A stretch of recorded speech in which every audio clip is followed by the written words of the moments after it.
Everyone spent this month arguing about which chatbot is smartest. While that was going on, an AI flew a fighter jet, and another one found two holes in Chrome nobody knew were there.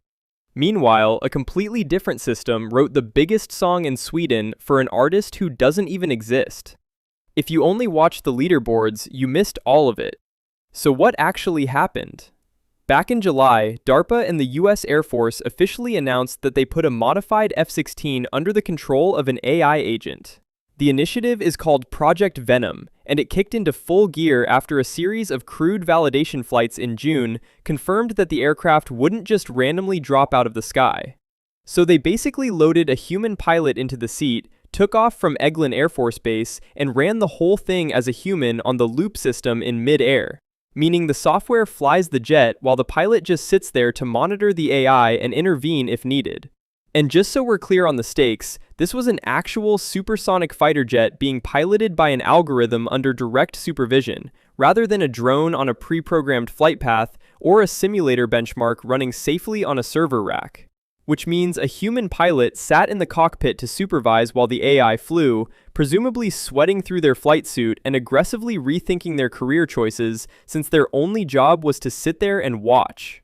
The fact that this actually worked means a military weapons platform with a person aboard was just successfully operated by software on purpose, even if it was acting under strict human oversight.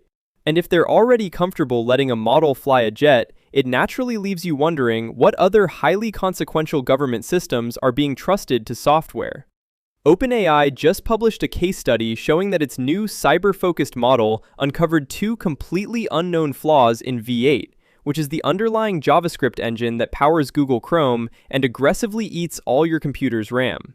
Spotting a sloppy loop in a weekend project is one thing, but V8 is one of the most intensely audited pieces of code on the planet, which means this model found structural holes that entire teams of human security researchers just walked right past.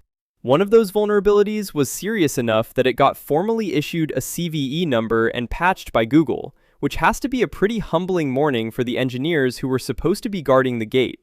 And according to the report, that same testing run also turned up a handful of fresh flaws inside a widely used mobile operating system. So the phone sitting in your pocket right now might actually owe its next security patch to a glorified autocomplete. So the actual takeaway here is that genuine zero-day bugs that had sat undiscovered in the world's most popular browser were eventually surfaced by a model rather than a researcher. But tearing down code to spot a mistake someone else made is a defensive trick, which leaves an open question of whether any of this translates to work that's creative rather than defensive. So if you're wondering what happens when you point a model at a problem that requires creative leaps instead of just defensive code review, Anthropic recently took an unreleased version of Claude and aimed it straight at the Riemann Hypothesis, which is widely considered one of the hardest unsolved problems in mathematics, and to be clear, the AI did not solve it. The internet hype just got so out of hand that Scientific American had to publish a piece reminding everybody that a machine had not finished off the entire discipline. But I think the failure is the most interesting part, because in the process of missing the proof, Claude established a genuinely new lower bound anyway, which basically means it proved exactly where the bottom floor of a mathematical rule sits. A lot of progress in math looks like taking a known constraint and squeezing it tighter, which is what happened when the model evaluated a previous floor of 41.6%. It didn't find the ultimate answer, but it did somehow push that established boundary up to 67.2%, giving mathematicians a much more precise working area. So a real, publishable step forward just fell out of the exhaust of a missed attempt, proving that a model can generate a genuinely useful result even when it completely chokes on the final goal.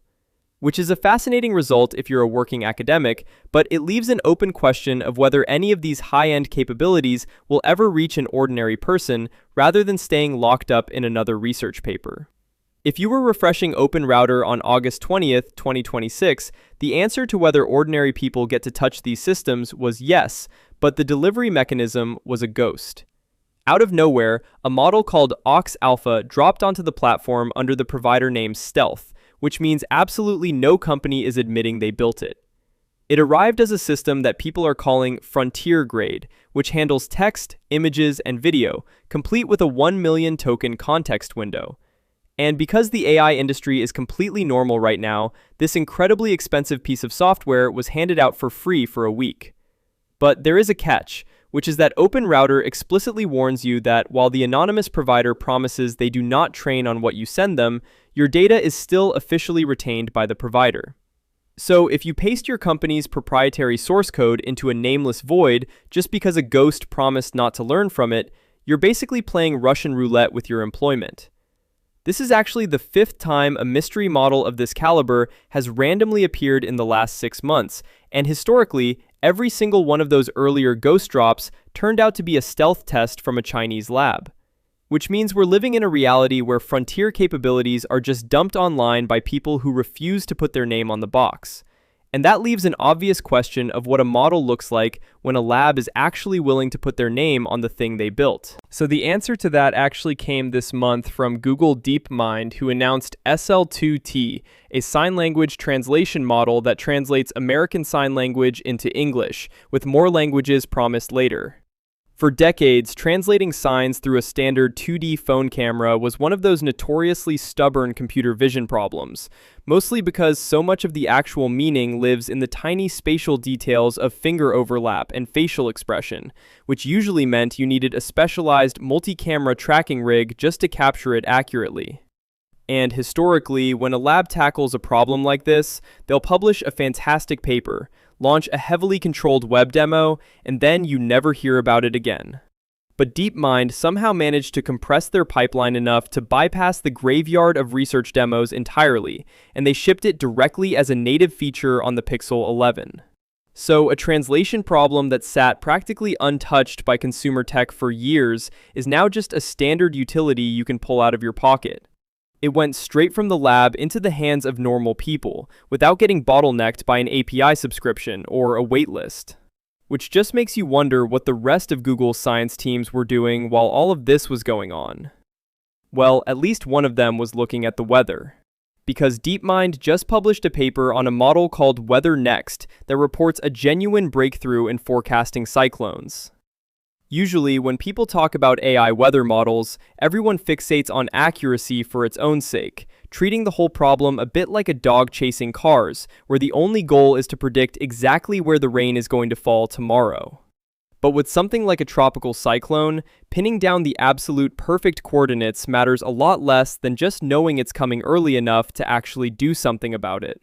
The entire point of this improvement is warning time, because the gap between a forecast and a cyclone arriving is the thing this model bought back, and that translates directly into evacuation time for the people who happen to live in its path. So Google is out here buying people extra hours to flee natural disasters, which is a pretty stark contrast if you look at what AI was doing to the music industry at exactly the same time. While producing an AI track used to mean duct taping together a handful of different tools for the beat, the lyrics, and the vocals like some kind of medieval blacksmith, that entire workflow is now collapsing. Enter HappyShrimp, a music generation model that Alibaba launched into beta in mid-August. Instead of generating isolated MIDI chords or rough audio stems, you just give it one text prompt describing the vibe you want, and it prints the melody, the arrangement, the lyrics, and a human-sounding vocal performance all at exactly the same time. It means that describing a mood in a sentence now returns a finished pop record with someone singing on it, which is a fantastic workflow upgrade if your ultimate goal is to flood a streaming platform with royalty-free elevator music. But a standard pop song is mathematically pretty predictable, which just leaves the open question of whether any of these models can actually handle the sheer structural complexity of a full symphony orchestra. And it turns out the answer to that is yes, because a group of researchers just dropped a model called SymphonyGen straight onto Hugging Face with its weights entirely open to the public, just in case you wanted to moonlight as Beethoven from your basement. Writing for an orchestra is a harder structural problem than prompting a 3-minute pop track, because you have to hold dozens of independent instrument lines together over a long period of time without the whole thing collapsing into a chaotic high school band practice.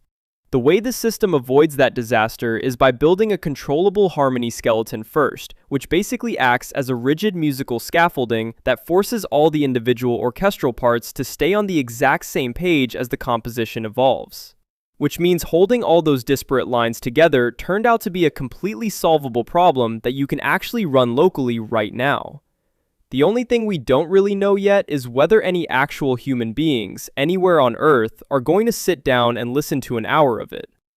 The answer to whether anyone is actually listening to this stuff is that today, Sweden's official music chart, Sverigetoplistan, put formal rules into effect to handle AI.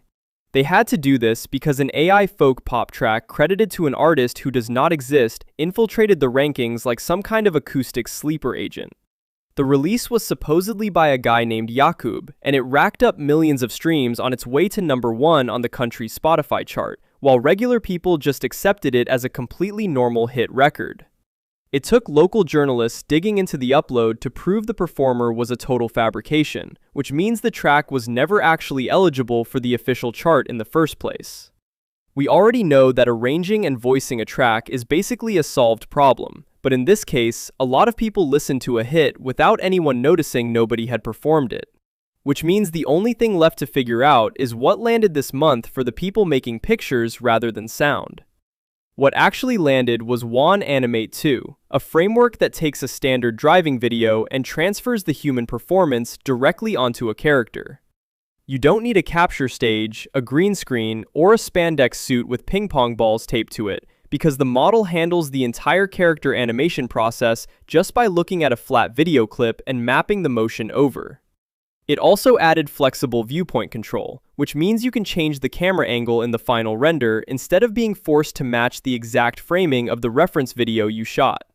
Native support landed in Comfy UI, so if you already have a local node set up, you can wire a webcam feed straight into a finished two-dimensional render without leaving your desk. Performance capture essentially stopped being a physical process and just became another software filter you apply to a clip. But while mapping motion onto flat images is suddenly trivial, it leaves you wondering whether the exact same shortcut exists if you need to build and animate in true three-dimensional space. And it turns out that exact shortcut does exist, because Tencent just announced the global launch of their Hunyuan 3D engine, which is built specifically to take a rough sketch and spit out a fully realized model. Up until now, generated 3D has been fairly useless for actual production work. Mostly because those older tools just output a dense block of decorative geometry that you can't rig or edit without rebuilding the whole thing from scratch anyway. But Hunyuan actually builds smart topology directly into the generation process, which means the mesh it hands you back is already optimized and ready to drop straight into a scene. So if you can just draw a basic flat outline of a character, the software handles the extrusion and the edge flow for you, meaning the absolute slowest part of 3D work has suddenly stopped being the modeling. Though even with the technical barrier completely out of the way, it still leaves you wondering how many people are actually using any of this. Well, the answer to that is about 1 billion monthly users, which is the exact milestone the Gemini app just crossed to become the fastest growing product in Google's history.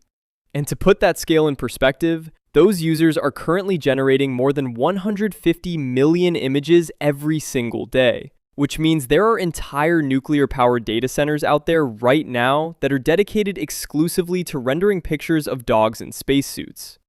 So image generation basically became something a sixth of the planet does casually just by opening their phone.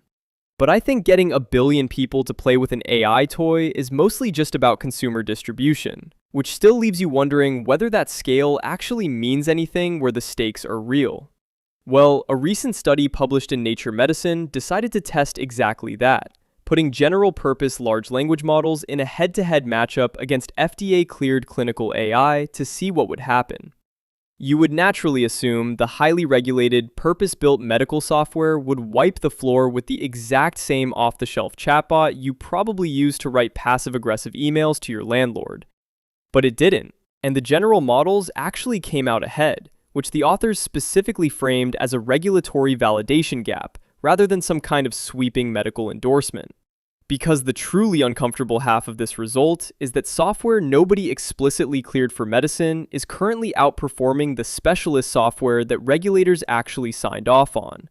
Which is a strange enough outcome for human patients, though it does leave you wondering what happens when you take that kind of massive pattern recognition engine and point it at a species that isn't human at all.